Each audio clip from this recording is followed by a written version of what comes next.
The stakes couldn't be higher as President Trump steps forward to back a security arrangement for Ukraine after an intense summit with Russian President Vladimir Putin.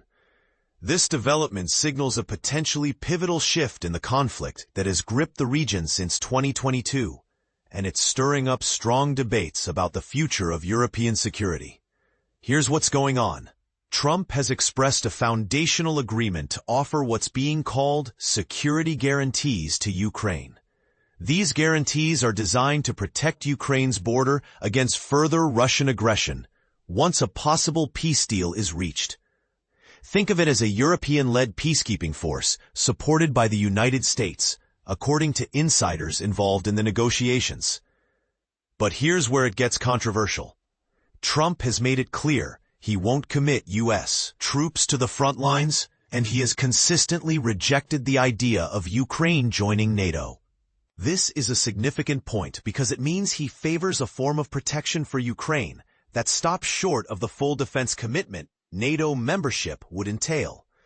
Earlier this year, French President Emmanuel Macron and UK Prime Minister Keir Starmer volunteered to deploy peacekeeping troops to Ukraine.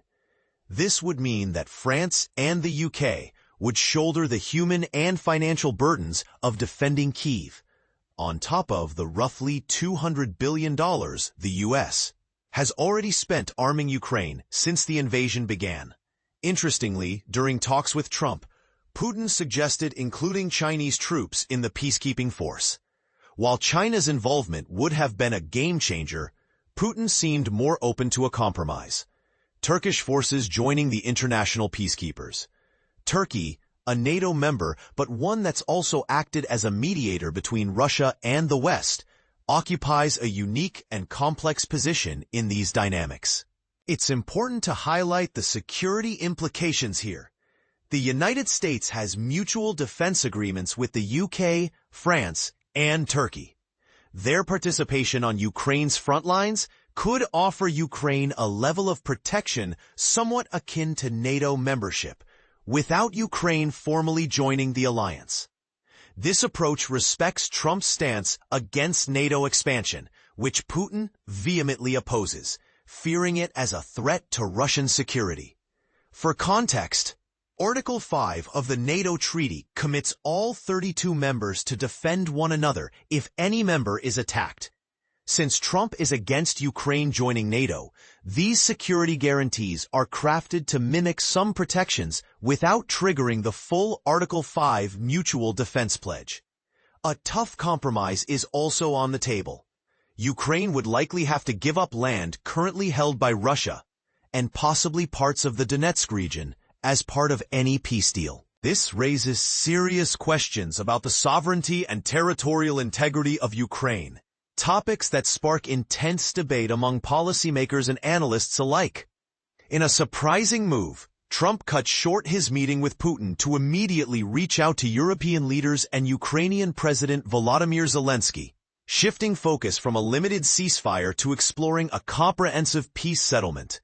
Dan Caldwell, a former senior advisor to the Defense Department, praised Trump, saying he deserves tremendous credit for seeing what the Biden administration missed, that this war will ultimately only conclude through negotiation. Caldwell emphasized the harsh reality. Russia currently holds a clear military advantage that neither NATO nor Ukraine can quickly overturn. This imbalance means Russia has little incentive to agree to a mere ceasefire without tackling broader peace terms.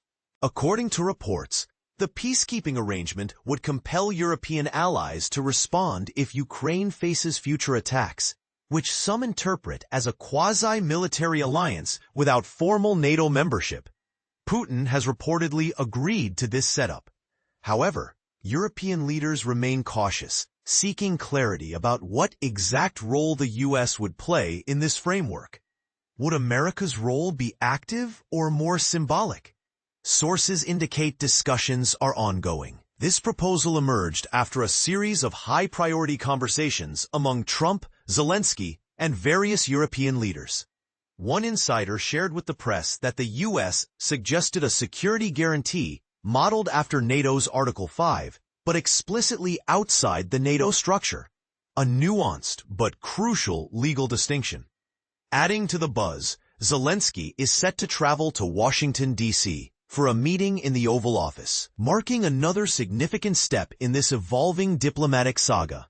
So, what does this all mean going forward? Are these security guarantees enough to keep Ukraine safe, without the guarantees of full NATO membership?